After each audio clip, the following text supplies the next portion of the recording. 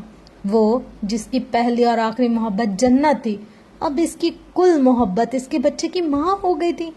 ہاں، میں جانتی ہوں آپ کی محبت ہی تو میرا سہارا ہے۔ خوش دلی سے مسکراتے ہوئے اس کی آنکھوں میں عجیب سی چمک ابھری تھی۔ ماہین کو اپنے بازوں کے حصار میں لیتے ہوئے اس نے آہستہ سے رخ بدلا، اور تب اس کی نگاہ جنت پر پڑی۔ ایک لہجے کے لیے وہ رک سا گیا۔ ماہین کا ہاتھ اس کے ہاتھ سے چھوٹا تھا، یوں ہی غیر ارادی طور پر۔ اس کی یہ حرکت ماہین کو تاؤ دلا گئی۔ ارے جنت، تم کب آئی؟ ہمیں پتہ ہی نہیں چلا۔ اپنے تاثرات کو نرمی میں ڈھالتے ہوئے اس نے خوش اخلاقی کا مظاہرہ کیا۔ برہان کے سامنے اس کا لہجہ ہمیشہ مٹھاس لیے ہوئے ہوتا تھا۔ وہ جو یہاں پانی پینے کے لیے آئے تھے، غم ہی اس پر اکتفا کر کے پلٹ گئی۔ تیزی سے سیڑھیاں چڑھ کر جب وہ کمرے میں آئی تو اس کا چہرہ آنسوں سے تر تھا۔ اس نے کمرے کا دروازہ بند کر دیا مگر لاک نہیں کیا۔ وہ چاہتی تھی جب برہان اس کے پیچھے آئے تو اسے بند دروازہ نہ ملے۔ اب وہ بھاری دل کے ساتھ بیڈ پر بیٹھی بے قراری سے انگلیاں چٹکا رہی تھی، آنسو تھے کہ بہے جا رہے تھے، دل تھا کہ رکا جا رہا تھا۔ نوبت یہاں تک پہنچ گئی کہ محض چند ماہ کے اندر اندر وہ بے یقین سی ہوئی۔ نفی میں سر ہلا کر اس نے آنکھیں رگڑ کر صاف کی، پھر خود کو سنبھالتے ہوئے نگاہ دروازے پر مرکوز کر لی۔ اب بھی وہ بھاگا بھاگا آئے گا اور کہے گا، میری جنت تمہیں سننے میں غلطی ہوئی ہے۔ ہاتھ پکڑے گا، آنسو پوچھے گا، پھر اس کی آنکھوں میں جھانک کر اپنا عہد دہرائے گا، بھلا مجھے بھی تمہارے سوا کسی اور سے محبت ہو سکتی ہے؟ پھر اس کی آنکھوں میں نمی آئے گی اور لبوں پر محبت کے نام کی تسبیح۔ تم میری پہلی اور آخری محبت ہو، تمہاری جگہ میرے دل میں کوئی اور نہیں لے سکتا۔ اور وہ فوراً مان جائے گی، کوئی نخرہ نہیں دکھائے گی، کوئی اعتراض نہیں اٹھائے گی، مگر وہ ہم سفر، ہم نوا، مزاج خدا، وہ یہ سب کہنے آیا ہی نہیں۔ بار بار آنکھیں مسلتے، گال رگڑتے وہ منتظر سی بیٹھی رہی، مگر برہان واصف وہ آیا ہی نہیں۔ مٹیالی شام کے اندھیروں میں غرق، اس کے انتظار میں بے قرار، وہ ایک بار پھر بھول رہی تھی کہ پچھلے 3 ماہ سے برہان ایک بار بھی تو اس سے یہ سب کہنے نہیں آیا تھا، تم بانجھ جنت، اور بانجھ عورت مرد پر ایک بوجھ کے سوا کچھ نہیں ہوتی۔ بانجھ اور بوجھ، محرومی کا احساس شدید تر ہوا، بے بسی کا احساس قوی تر۔ اس نے گال پر پھسلتی لٹ کو کان کے پیچھے اڑس کر ماہین کی طرف دیکھا۔ کامدار سوٹ میں ملبوس، لائٹ سا میک اپ کیے، سفید دوپٹہ اپنے وجود پر پھیلائے، وہ ہمیشہ کی طرح نکھری نکھری سی بہت فریش لگ رہی تھی۔ اس نے دانستہ اپنا دایاں ہاتھ میں اس پر سامنے رکھا ہوا تھا، جس میں آج گولڈ کی ایک نئی رنگ چمک رہی تھی۔ جنت نے خاموشی سے ریفریجریٹر کھول کر پانی کی بوتل نکالی، ریک سے کانچ کا گلاس اٹھایا اور ٹھنڈا پانی انڈیلنے لگی۔ اس کا بغور جائزہ لیتے ہوئے ماہین نے چائے کا سپ لیا۔ بہت محبت کرتا ہے وہ مجھ سے، بہت خیال رکھتا ہے وہ میرا، اور کیوں نہ رکھے، آخر میں اسے ایک بچہ دے رہی ہوں۔ لہجے میں تکبر بھرا تھا، آواز میں رعونت تھی، آنکھوں میں غرور جھلکتا تھا، جیسے سارا کمال صرف اس کا تھا، جیسے عطا صرف اس کے ہاتھ میں تھی، جیسے قضا کے فیصلے اس کی مرضی، اس کی منشا سے ہوتے تھے۔ جتنی طوفانی محبت وہ تم سے کرتا تھا اور شادی کے بعد بھی جس طرح وہ تمہارا خیال رکھتا تھا، میں تو یہ سمجھتی تھی کہ وہ میری طرف دیکھے گا بھی نہیں۔ جنت کی زرد رنگت ایک کرب سا ٹھہر گیا تھا، سرخ متورم آنکھوں کی نمی کچھ اور بڑھ گئی۔ اور اب دیکھو، اتنی محبت، اتنا پیار آخر کیوں نہ کرے میں اس کے ہونے والے بچے کی ماں جو ہوں؟ اترا کر کہتے ہوئے اس نے اپنی گردن اونچی کی تھی، سر یوں اٹھایا تھا جیسے وہ کسی سلطنت کی ملکہ ہو۔ بھلا وہ کیسے لوگ ہوتے ہیں جنہیں اللہ بغیر کسی تڑپ، بغیر کسی دعا، بغیر کسی انتظار کے سب عطا کر دیتا ہے؟ اس نے خالی گلاس میز پر رکھ دیا۔ سچ پوچھو تو میں بھی اس سے محبت کرتی ہوں، شراکت داری اب مجھ سے برداشت نہیں ہوتی۔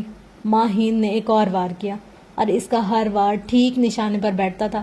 جب میں نے شراکت داری برداشت کر لی تو تمہیں کیا مسئلہ ہے؟ اس نے متحمل ہو کر پوچھا۔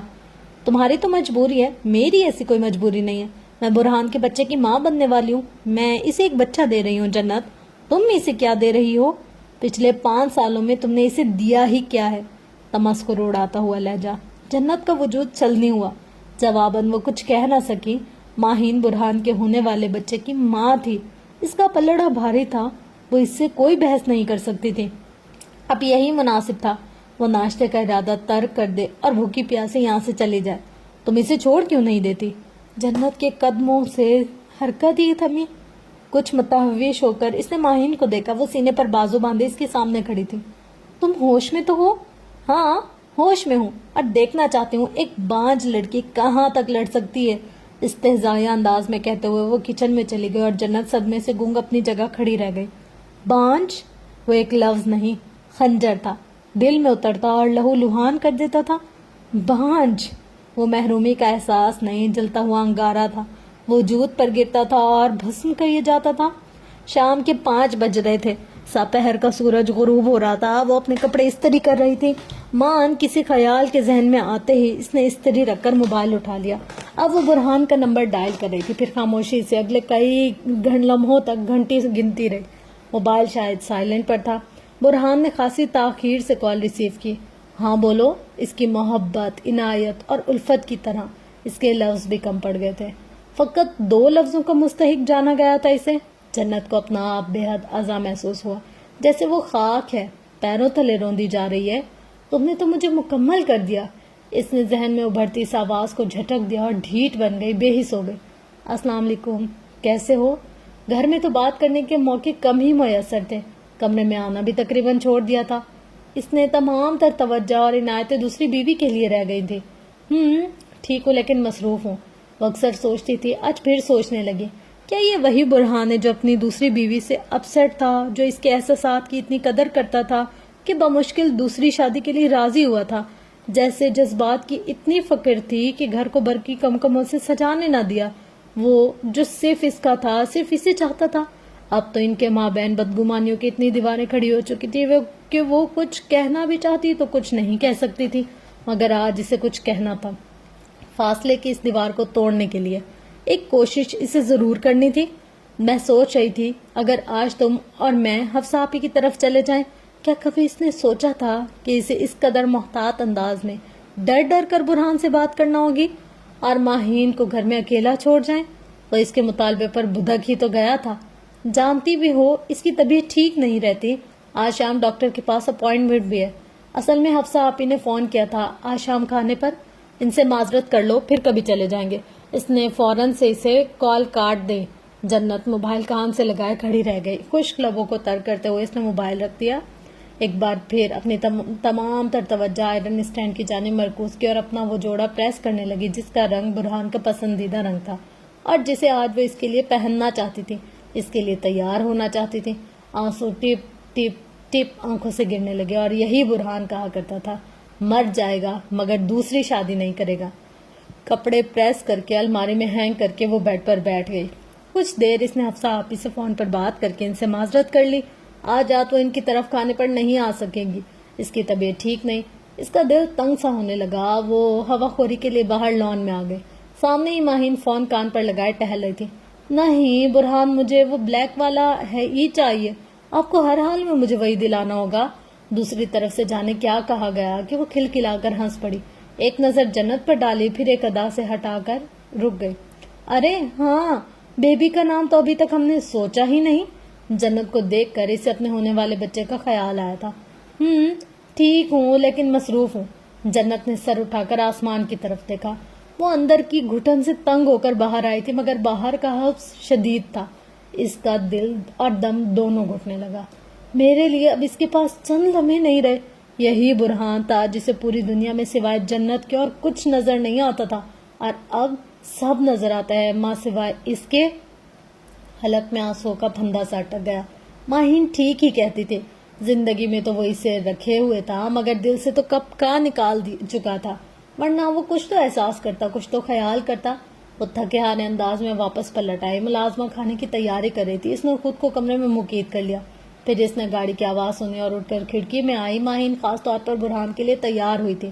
اس کا پسندیدہ رنگ زیبتن کیے کسی پھول کی طرح کھلی کھلی لگ رہی تھی. تیاری سے واضح تھا وہ صرف ہاسپٹل نہیں جائیں گے, آج رات کا کھانا بھی کہیں باہر تناول فرمایا جائے گا. آج رات بھی وہ تاخیر سے لوٹیں گے. ملازمہ نے دستک دے کر اس سے شام کے کھانے سے متعلق پوچھا تو اس نے منع کر دیا. آج رات پھر اسے بھوکا ہی سونا تھا. دروازے کھلنے کی آواز حماد سے ٹکرائی تو اس کی آنکھ کھل گئی. گھٹنوں سے سر اٹھاتے ہوئے اس نے بے اختیار سامنے دیکھا. برہان سرد نگاہوں سے اسے دیکھتے ہوئے دروازے میں کھڑا تھا. چہرے کے تاثرات سرد تھے. تم آ گئے برہان, میں تمہارا ہی انتظار کر رہی تھی. برہان کے تاثرات ہنزو سختی تھے. وہ اس کی خاموشی سے کچھ پریشان ہوئی. کیا بات ہے, سب ٹھیک تو ہے؟ ماہین کے ساتھ تم کس طرح کی باتیں کرتی رہتی ہو؟ جی, وہ خاک نہ سمجھی. ہم ہنی مون پر کہاں گئے, کہاں گھومتے پھرتے رہے, میں نے تمہیں کیا گفٹ دیے, ہم نے وقت کیسے گزارا, یہ سب اسے بتانے کی کیا ضرورت ہے؟ کیوں دل جلاتی ہو اس کا جنت؟ وہ اپسیٹ ہو جاتی ہے. وہ حق دک اسے دیکھ رہی تھی. اس نے یہ نہیں پوچھا جنت تم نے کچھ کھایا یا نہیں, میں تمہیں روز اکیلا چھوڑ کر چلا جاتا ہوں, تمہیں ڈر تو نہیں لگتا, تم خفا تو نہیں ہوتی, تمہیں وقت نہیں دیتا, تم سے بات نہیں کرتا, تمہیں کہیں برا تو نہیں لگتا؟ کہا بھی تو کیا, ڈانٹا بھی تو کس بات پر, فکر ہوئی بھی تو کس امر کی؟ جنت آخر تمہیں ہو کیا گیا ہے, کیوں اپنی اور میری زندگی مشکل بنا رہی ہو یار؟ مزی چھو رہا تھا اور جنت اپنی جگہ ساکت بیٹھی تھی. ماہین کچھ بھی کہتی اور وہ یقین کر لیتا, کچھ بھی بتاتی اور وہ مان لیتا. اس نے کچھ کہنے کے لیے لبوں کو حرکت دی مگر آواز نے ساتھ نہ دیا. آواز باغی ہو گئی, آواز کرب میں معدوم ہو گئی. میں سمجھ سکتا ہوں محرومی کا احساس برا ہوتا ہے, مگر اس محرومی میں دوسروں کو اذیت پہنچانا, انہیں نیچا دکھانا, کم از کم اس کی توقع نہیں کر رہا تھا میں تم سے. جنت کے اندر چھناکے سے کچھ ٹوٹا تھا. وہ سر تا پیر لہو لہان ہو گئے تھے. صرف محرومی ہی ہے اس کے اندر اور کچھ نہیں، جذبات، احساسات، خواب، خواہشات اور کچھ بھی نہیں۔ مجھے اپنے بچے کی بہت فکر ہے اور ماہین کے ساتھ ساتھ تمہارا رویہ یہ میری برداشت سے باہر ہو رہا ہے، وہ کہہ کر چلا گیا اور جنت سن ہوتے وجود کے ساتھ بیٹھی رہ گئی۔ اس برس جو خزاں اتری تھی وہ صرف دھرتی پر ہی نہیں، اس کے وجود پر بھی اتری تھی۔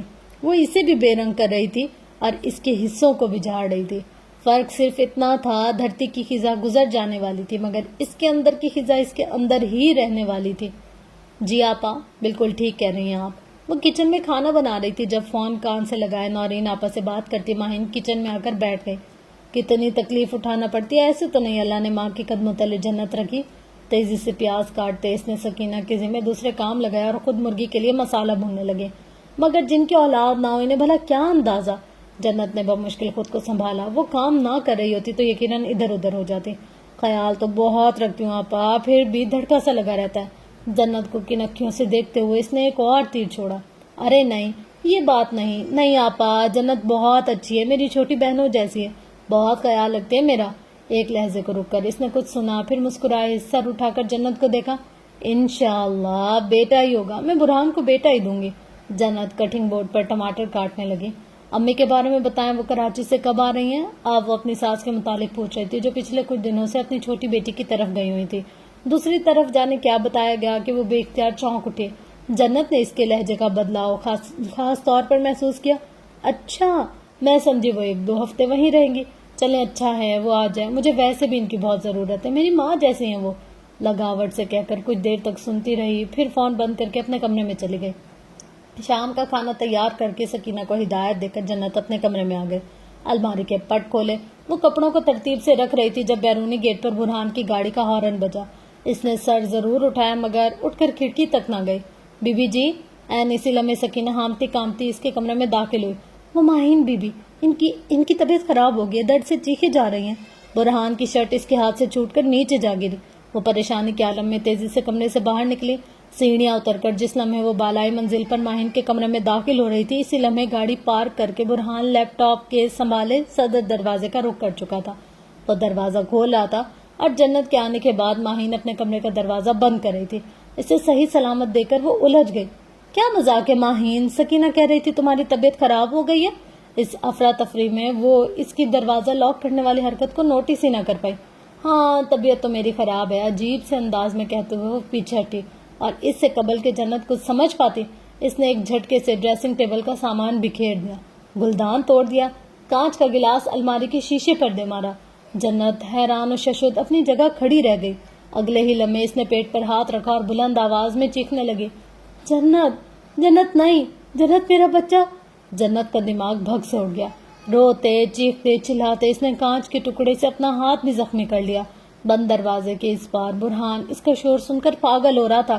اندر وہ پتھر کا مجسمہ بنی ماہین کے سامنے کھڑی تھی، اسے روتا تڑپتا چیختا دیکھ رہی تھی، اتنی منتیں اپنی کرتا سن رہی تھی۔ دروازہ کھولو جنت دروازہ کھولو۔ برہان اپنے کندھے کے زور سے دروازہ کھولنے کی کوشش کر رہا تھا، چیخ رہا تھا، چلا رہا تھا۔ ماہین نے خود کو فرش پر گرا لیا۔ اب وہ یوں تنفس لے رہی تھی جیسے مرنے کو۔ سکینہ دوسری چابی لے آئی، دروازہ جھٹکے سے کھل گیا تھا۔ برہان کی پہلی نظر اپنی بے حال ہوتی بیوی پر پڑی، دوسری نظر بے جان مجسمے کی طرح کھڑی جنت پر جو ساکت تھی، صامت تھی، متوحش تھی۔ یہ جھوٹ بول رہی ہے اور ہر ٹوٹی ہوئی شے کی طرح اس کے ٹوٹے ہوئے لفظ بے اثر ہے۔ غیر اہم۔ برہان کا دائنا ہاتھ اٹھا، ایک زناٹے دار تھپڑ اس کے گال پر پڑا۔ ایک مضبوط توانا مرد، اور پھر جس قوت سے وہ تھپڑ پڑا تھا جنت توازن برقرار نہ رکھ سکی، لڑکھڑا کر شیشے کے ٹکڑے پر جا گرے۔ وقت جیسے رک سا گیا، تھم سا گیا، آوازیں معدوم ہو گئی۔ عجیب بات تھی، اس کے حلق سے سسکاری تک نہ نکلی۔ یاد رہا تو بس وہ تھپڑ، تکلیف ہوئی تو بس اس تھپڑ کی۔ میں تمہیں طلاق دیتا ہوں، اب بھی اور اسی وقت، دفع ہو جا میرے گھر سے۔ روتی تڑپتی حال سے بے حال ماہین کو بازو سے اٹھائے برہان ہاسپٹل کے لیے نکل گیا تھا۔ وہ صدمے سے گنگ معاف ہوتے دماغ کے ساتھ اپنی جگہ بیٹھی رہ گئی۔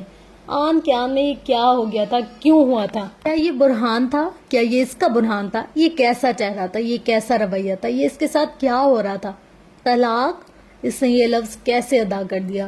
اس کا دل پھٹنے کو تھا، روح فنا ہو رہی تھی، دماغ معاف۔ وہ ایک لفظ جب ادا ہوا تو ہر رشتہ بدل گیا، پناہ چھن گئی، گھر ٹوٹ گیا، گھر بکھر گیا۔ اس رات وہ گھر آئی تو کمرے سے باہر نکلتی نفیسہ کی پہلی نظر اس پر پڑی، گال پر تھپڑ کا نشان، آنکھ کے نیچے نیل سفید قمیض کے آستین پر خون، کانچ کا ٹکڑا وہیں کہیں کھپا رہ گیا، الجھا بکھرا سا ہولیا۔ وہ اپنی جگہ منجمد ہو گئی۔ یہ کیا کر دیا تم نے جنت؟ کیوں کیا تم نے ایسا؟ ایمان اس پر چلائی تھی، ایک شور سا اٹھا تھا۔ روہینہ چچی، زیبا چچی، فریدہ پھپھو، گھر کے چھوٹے بڑوں کا ایک جھمگھٹا سا اکٹھا ہوا تھا، مگر اس کی نگاہیں اپنی ماں پر جمی رہ گئیں۔ سکتا ٹوٹ گیا۔ وہ سب کو ہٹا کر اپنی ہر اذیت سے لاپرواہ ہو کر ان کی طرف بھاگی، ان کے قدموں میں گرتے ان کی ٹانگوں سے لپٹ گئی۔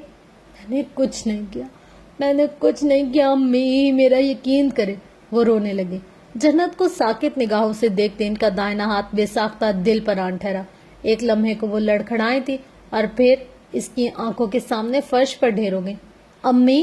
گھر کے سناٹے میں اس کی چیخ گونج گئی۔ امی! نہیں امی، میری بات سنیں امی، میں نے کچھ نہیں کیا، میں نے کچھ نہیں کیا۔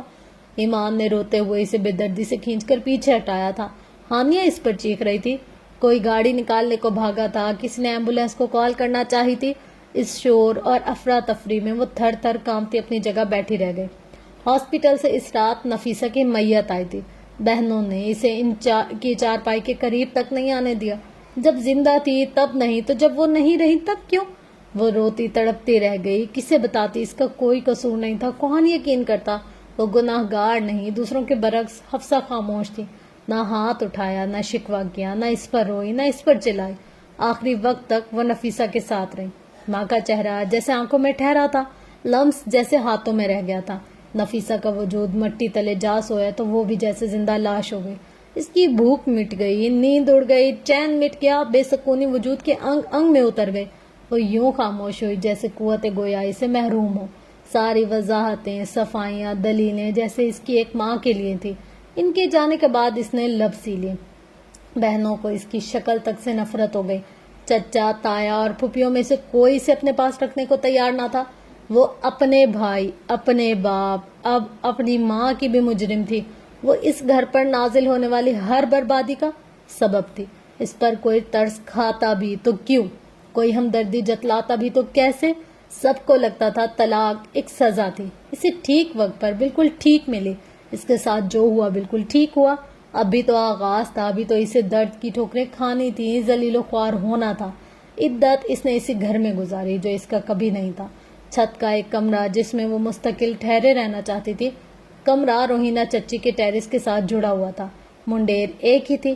عدت کے بعد بڑے چچا نے آنن فانن اس کا رشتہ اپنے بڑے بیٹے زمان سے طے کر دیا۔ وہ جنت سے پورے 15 برس بڑا تھا۔ بیوی روز روز کی مار دھاڑ سے تنگ آ کر خلا لے چکی تھی۔ 3 بچے بھی تھے جو ماں کے ساتھ رہتے تھے۔ کسی نے اس سے رائے پوچھی نہ مرضی جاننے کی کوشش کی۔ فیصلہ ایک سزا کی طرح بس سنا دیا گیا۔ نکاح اور رخصتی کی تاریخ طے کر دی گئی۔ ایک جہنم سے نکال کر دوسرے جہنم کا بندوبست کیا جانے لگا۔ نکاح سے 1 ہفتہ پہلے خالہ آئیں، بہانے بہانے سے چچا سے اجازت لے کر اسے اپنے ساتھ گھر لے گئیں۔ وہ ان کے گھر صرف 2 دن رہی۔ تیسرے دن اس کا بہت اچانک اور ہنگامی طور پر فارغ وجدان کے ساتھ نکاح ہو گیا۔ سائرہ خالہ سبھی معاملات پہلے طے کر چکی تھی۔ اسے تو عین موقع پر چچا کے گھر سے نکال لائی تھی۔ میں نے ابو سے تمہاری ہر طرح سے خیال رکھنے کا وعدہ کیا تھا۔ زمان کے ساتھ میں تمہاری زندگی مزید برباد نہیں ہونے دے سکتی تھی۔ انہوں نے بس اتنا کہا اور وہ نم آنکھوں کے ساتھ ان کے حکم کے آگے سر جھکا گئے۔ ایک نئی زندگی کی آس لیے، سکون کی متلاشی، رخصت ہو کر اسلام آباد آ گئے، مگر شادی کی پہلی رات فارغ وجدان کے رویے نے اس پر واضح کر دیا تھا کہ اس کی سزا کبھی ختم نہیں ہوئی تھی۔ صرف شہر ہی تو بدلا تھا، زندگی وہی تھی، نصیب بھی وہی، قسمت بھی وہی اور محرومی بھی وہی۔ آسمان پر چمکتی بجلی زمین کے کسی نامعلوم گوشے میں بار بار گم ہو رہی تھی۔ ہوائیں تیز تھیں مگر اتنی نہیں کہ اس کی ہر اذیت اڑا لے جاتی۔ بارش ہنزو برس رہی تھی۔ وہ پنجوں کے بل خود میں سمٹ کر بیٹھی جلتی ہوئی ویران آنکھوں سے سامنے دیکھ رہی تھی۔ وجود مکمل طور پر بھیگا ہوا تھا، آنکھوں میں سرخی اتری تھی، چہرہ زرد ہو رہا تھا اور آنسو مسلسل بہتے جا رہے تھے۔ ایسا پہلی بار ہوا تھا کہ وہ اپنے آنسو نہیں پوچھ رہی تھی، نہ خود کو دلاسا دے رہی تھی، نہ سنبھالنے کی کوشش کر رہی تھی۔ پار کی آہنی باڑ، اس کے پار سبزے کے بیچوں بیچ اسے ٹریفک نظر آ رہی تھی۔ وقت رکا نہیں تھا، دنیا اپنا سفر جاری رکھے ہوئے تھی۔ دیوار کا سہارا لے کر وہ اپنی جگہ سے اٹھ کھڑی ہوئی، پھر اسی موسم میں اپنی تمام تر وحشتوں کے ساتھ وہ فٹ پاتھ پر قدم دھرتی آگے بڑھنے لگی۔ اس کا توازن درست نہ تھا، چال میں واضح لڑکھڑاہٹ تھی، ارتکاز کسی ایک جگہ نہ تھا، سوچنے سمجھنے کی صلاحیت جیسے منقود ہو کر رہ گئی۔ موت، زندگی کا انجام، اذیت کا اختتام، ایک آزادی۔ ہاں، وہ راستہ ایسا ہی تھا، اسی رنگ میں، اسی روپ میں نظر آتا تھا، پہلے بھی نظر آتا تھا۔ تب وہ خودکشی کی سوچ سے پیچھا چھڑا لیا کرتی تھی، جینے کی کوئی نہ کوئی وجہ، کوئی نہ کوئی مقصد تلاش کر لیا کرتی تھی، مگر اب کی بار وہ ایسا نہیں کر پا رہی تھی۔ اب کی بار جو اندھیرے اکٹھے ہوئے تو وہ اسے مایوسی کی اتھاہ گہرائیوں میں اتار رہے تھے، اور وہ چاہ کر بھی کچھ کر نہیں پا رہی تھی۔ خودکشی بذات خود ایک مسئلہ ہے، کسی مسئلے کا حل ہرگز نہیں۔ منظر لمحے بھر کے لیے بدلا تھا اور اس کے سامنے سبزہ بچھ گیا تھا، ہاتھوں میں پھول آ گئے تھے، نانا برابر میں تھے، اور اس کے قدموں کے ساتھ ساتھ قدم ملا کر چلتے ہوئے، اسے سمجھاتے ہوئے، اسے بتلاتے ہوئے۔ سانسوں کی ڈور خود سے ٹوٹتے تو ٹوٹے، تم توڑنے کی کوشش کبھی مت کرنا۔ اس کی ہچکیاں بند گئیں، آنکھیں رگڑ کر صاف کرتے اس نے ایک بار پھر قدم بڑھایا۔ وہ ماضی میں تھی نہ حال میں، وہ جیسے ایک خیالہ میں تھی۔ جس وقت منفی سوچ جڑ پکڑے اور مایوسی انتہا کی گہرائی ہو جائے تو سمجھ جاؤ یہ شیطان کا آخری وار ہے۔ ٹھیک اس وقت پڑا ہے جب وہ تمہارے انعام سے واقف ہو چکا ہے۔ لمحے بھر کے لیے وہ لڑکھڑا کر سنبھل گئی، آہنی باڑ کا سہارا لے کر ایک بار پھر قدم اٹھانے لگی۔ ہر صابر کے حصے میں بشارت آتی ہے، اور اس بشارت سے ذرا دیر پہلے شیطان اندھیرے بڑھا دیتا ہے۔ یہ کام وہ ہر اس مومن کے ساتھ کرتا ہے جو اپنی آزمائش میں صامت ڈٹا رہا ہو۔ وہ سسک پڑی، نانا کے الفاظ ایک طرف، اس کا درد، اس کا غم، اس کی محرومی دوسری طرف۔ طلوع آفتاب سے پہلے رات بہت تاریک ہوتی ہے جنت، بہت زیادہ تاریک ہوتی ہے۔ وہ سڑک کنارے رک گئی تھی، اس کے لب کپ کپا رہے تھے، پلکیں لرز رہی تھی، سردی کی شدت میں ٹھٹھرتا وجود نڈھال ہو رہا تھا۔ وہ اپنا حل تلاش کر رہی تھی، اور اسے اپنا حل کہیں بھی نظر نہیں آ رہا تھا۔ راستہ ایک ہی بچا تھا، موت کا راستہ، تباہی کا راستہ، دائمی عقوبت کا راستہ۔ اگر ماضی درد کا حصہ ہو اور مستقبل اندھیرے میں ڈوبا ہو تو سر اٹھا کر آسمان کی طرف دیکھ لینا چاہیے۔ اس کا ضبط ختم ہو گیا، پھوٹ پھوٹ کر روتے ہوئے وہ زمین پر جھک گئی۔ بعض دفعہ چھپی ہوئی بامعنی دعا اور کوئی نہیں ہوتی، محض چند لمحوں کا توقف اور چند لمحوں کی گفتگو تھی، اور اس نے بے حد خاموشی سے سڑک کی جانب قدم بڑھا دیے۔ کبھی تمنا کے راستوں پر نکل پڑو تو خیال رکھنا، ہوائیں، بادل، فضائیں، موسم، خیال، چہرے بدل بدل کر تمہیں ملیں گے، تو لمحہ لمحہ بدلتے رنگوں کے شوق دھوکے میں نہ آ جانا۔ کبھی جو چاروں طرف تمہارے کرن کرن اپنا خواب سا بدن نکھارے، زمین پہ اترے تو دھندلکوں میں سما نہ جانا۔ کبھی جو آنکھوں میں چاند ہنس ہنس کے چاندنی کا خمار بھر دے تو اپنی آنکھیں کہیں خلا میں گنوا نہ آنا، کہ یہ نہ ہو کہ پھر جو خواب ٹوٹے، دھنک دھنک کا سراب ٹوٹے، کہ جسم و جاں پر عذاب ٹوٹے اور تم بمشکل لرزتے ہاتھوں سے کرچی کچی بدن سنبھالے کہیں بلندی پر چڑھ کے رستی ہوئی نگاہوں سے واپسی کے نشان ڈھونڈو۔ اجڑ گیا جو جہان ڈھونڈو، کبھی تمنا کے راستوں پر نکل پڑو تو خیال رکھنا، کہیں سے خالی پلٹ کے آنا بہت کٹھن ہے، بہت کٹھن ہے، بہت کٹھن ہے، بہت کٹھن ہے۔ وہ اس عورت کو نہیں جانتا تھا جو اسے گھر کے بیرونی گیٹ کے باہر نکلتی ہوئی نظر آئی تھی۔ اسے حیرت ہوئی، اس طرح کوئی بھی اجنبی اتنی آسانی سے اس گھر میں داخل نہیں ہو سکتا۔ آنکھوں میں الجھن لیے وہ اندر داخل ہوا تو اسے وجدان ہاؤس میں غیر معمولی پن کا احساس ہوا۔ اقصا پریشانی کے عالم میں بھاگتی ہوئی اس کے پاس آئی، وہ روتے ہوئے اب کچھ کہہ رہی تھی، کچھ بتا رہی تھی۔ فارس نے شوق کے عالم میں سر اٹھا کر مسز شیرازی کی طرف دیکھا۔ حیرت اور صدمہ بھرے تاثرات لیے وہ اپنی جگہ ساکت بیٹھی تھی، مگر ان کی نگاہیں کسی ایک جگہ پر ٹھہر نہیں رہی تھی۔ لبوں کو جنبش دیتے انہوں نے فارس سے کچھ کہا۔ اقصا نے بوکھلا کر مسز شیرازی کو دیکھا، اور اسی لمحے فارس وجدان دروازہ کھول کر عجلت میں قدم اٹھاتا تیزی سے باہر بھاگا تھا۔ بیرونی گیٹ سے باہر سڑک پر پہنچتے ہی وہ سر تا پیر مکمل طور پر بارش میں بھیگ چکا تھا۔ اسے ڈھونڈو فارس، ایسا نہ ہو کہ وہ کچھ کر بیٹھے۔ آگے بڑھتے ہوئے وہ چاروں طرف دیکھ رہا تھا، مگر جنت بنت کمال اسے کہیں بھی نظر نہیں آ رہی تھی۔ ہر گزرتے لمحے کے ساتھ اس کی صبر اور گھبراہٹ میں اضافہ ہو رہا تھا۔ بھاری تنفس کے ساتھ ایک مہم سی امید لیے اس نے مسز یزدانی کو کال کی۔ جنت ان کے گھر نہیں گئی تھی، آئمہ کا موبائل آف جا رہا تھا، وہ ویسے بھی اسلام آباد میں موجود نہیں تھی۔ اگر ہوتی بھی تو جنت اتنی جلدی اتنی کم مدت میں اس تک پہنچ نہیں سکتی تھی۔ یقیناً وہ ابھی تک یہیں آس پاس ہی کہیں تھی۔ وہ اسے تلاش کرتے ہوئے پارک کا رخ کر چکا تھا۔ موسم کی خرابی کے باعث وہاں اکا دکا ہی لوگ تھے۔ آگے مسجد تھی اور مسجد کی دوسری طرف مرکزی شاہراہ تھی، اور اسی مرکزی شاہراہ پر قدم دھرتے ہی ٹریفک کا شور یکایک اس کے لیے سامت ہوا۔ زندگی سے بھرپور فضا ایک خلا میں بدل گئی۔ زمین نے قدم جکڑ لیے، وجود بھاری پتھر ہو گیا، اسے لگا وہ اپنی جگہ سے ہل نہیں سکے گا، ذرا سا ہلا تو پاش پاش ہو جائے گا۔ تمہیں لگتا ہے اللہ نے ہمیں بچایا ہے؟ ہاں، اللہ کا بہت بہت شکریہ باجی۔ ایسا بھی تو ممکن ہے کہ یہ ایک وارننگ ہو میرے لیے، تمہارے لیے، شاید کسی اور کے لیے۔ چھتری کھل گئی تھی گاڑی کے قریب، وہ پھسل کر گری تھی، اس کا ہاتھ جھٹک کر اپنا سہارا اٹھا رہی تھی۔ جو کچھ سن چکا ہوں وہ سب ممی کو بتاؤں گا تو کیا سوچیں گی؟ ایک ایسی لڑکی جو بہو بنا بیٹھی ہیں، جو انفرٹائل ہے یعنی بانجھ ہے، جس نے اپنی سوتن کے بچے کی جان لینے کی کوشش کی، جس کے خاندان کے لوگ اسے اچھوت کی طرح ٹریٹ کرتے ہیں، اور جو اپنی ماں کی موت کا سبب بنی۔ پارکنگ ایریا میں گاڑی سٹارٹ کرتا وہ آنکھوں میں ڈھیر ساری نمی لیے کچھ بے بسی اور آزردگی سے اسے دیکھتا رہا۔ جنت کمال، چار سو تاریکی چھائی اور منظر بدل گیا۔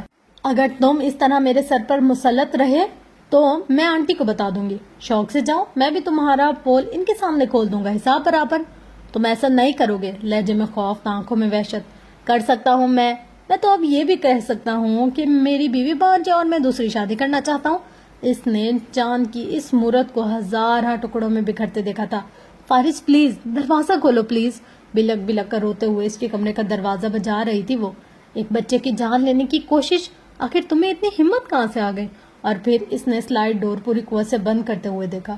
اب وہ کمرے سے باہر دسمبر کی سرد ترین راتوں میں بالکنی میں کھڑی تھی۔ اللہ کے فضل سے بہت سے بیک اپ پلان ہیں میرے پاس، اور سب ہی سروائیول بیسڈ ہیں، نہ کہ میرا سر پھٹے اور نہ میں ڈوب کر مروں۔ جتاتی نگاہیں، مضبوط لہجہ، شجاعت لیا انوکھا انداز، جیسے وہ دنیا کے ہر طوفان سے بھیڑ جانے کی، ہر چٹان سے لڑ جانے کی صلاحیت رکھتی ہے۔ اس کے لیے نہ فارس کچھ ہے اور نہ طلاق کچھ ہے۔ مجھے طلاق فوری چاہیے ہوگی۔ تمہیں ابھی سے ڈاکومنٹس کا انتظام کر لینا چاہیے تاکہ مناسب وقت پر بنا کسی تاخیر کے سائن کر کے ایک دوسرے سے جان خلاصی کی جائے۔ خود پر تاری اس بھیانک جمود کو توڑتے ہوئے وہ آگے بڑھا۔ سڑک کنارے غیر متوازن قدم اٹھاتا وہ وہاں جا رہا تھا جہاں کچھ دیر پہلے ایک حادثہ پیش آیا تھا۔ چلتی ہوئی تیز رفتار گاڑی کے سامنے اچانک ہی کوئی لڑکی آ گئی تھی۔ ایمبولینس کا سائرن، لوگوں کا ہجوم اور شدت سے برستی بارش میں موت کو اتنے قریب سے اس انداز اور اس حالت میں دیکھتا فارس وجدان اپنے حواسوں میں ہرگز نہیں لگ رہا تھا۔ لیکن اگر کچھ وجوہات کی بنا پر مجھے قبل از وقت یہ گھر چھوڑنا پڑ جاتا ہے اور اس دوران میرا تم سے فی الفور رابطہ بھی ممکن نہیں ہو پاتا تو میں 1 ماہ تک کی مدت کو ذہن میں رکھوں گی۔ مدت مختصر تھی، مختصر سے مزید مختصر کر دی گئی تھی۔ مہینہ آن کے آن میں ہفتوں اور پھر دنوں میں بدل کر لمحوں پر محیط ہوا تھا، اور یہ میرا تم سے وعدہ ہے، جب جانے کا وقت آئے گا میں خاموشی سے چلی جاؤں گی۔ اور جنت کمال وعدہ خلافی نہیں کرتی تھی۔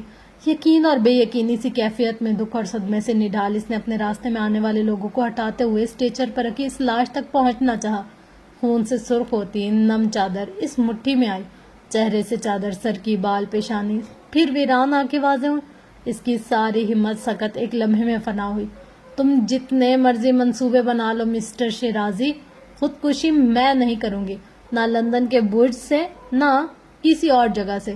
چادر اس کے ہاتھ سے چھوٹ گئی اور وہ بال، چہرہ اور آنکھیں وہ جنت کمال کی ہرگز نہیں تھی۔ یار آج کی ایپیسوڈ کیا تھی قسم سے، میری خود کی آنکھوں میں اتنے آنسو آنے لگ گئے۔ ایک انسان کی زندگی کتنی مشکل ہے یار، سچ میں کتنی مشکل ہے۔ پتہ ہے یہ جو ماؤں کے رویے ہوتے ہیں نا، یہ بہت تکلیف دہ ہوتے ہیں۔ اگر ماں نا ہمیں ہلکی سی جھڑکی بھی لگا دے نا تو ہمارے لیے اس کو برداشت کرنا بہت مشکل ہوتا ہے۔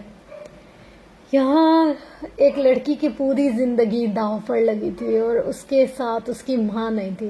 یار پتہ ہے ایک زندگی کی بات ہے جو میں بہت زیادہ اس کو نوٹ کرتی ہوں، سوچتی ہوں، اور مجھے اس چیز کی ریئلائزیشن ہے کہ مطلب اگر کوئی مر جائے نا انسان کو صبر آ جاتا ہے، پر جب کوئی جیتے جی ہمیں چھوڑ جائے، ہمارے اوپر چیٹ کر جائے، دھوکہ دے دے، اف خدایا اس کے غموں کو کیا ایکسپلین کیا جائے۔ میکے میں بھی دکھ، سسرال میں بھی دکھ، شوہر میں بھی دکھ، اللہ اللہ اللہ اللہ، یہ تو بھائی ڈائریکٹ جنت ہی ہے سچ میں۔ جتنے تو اس کو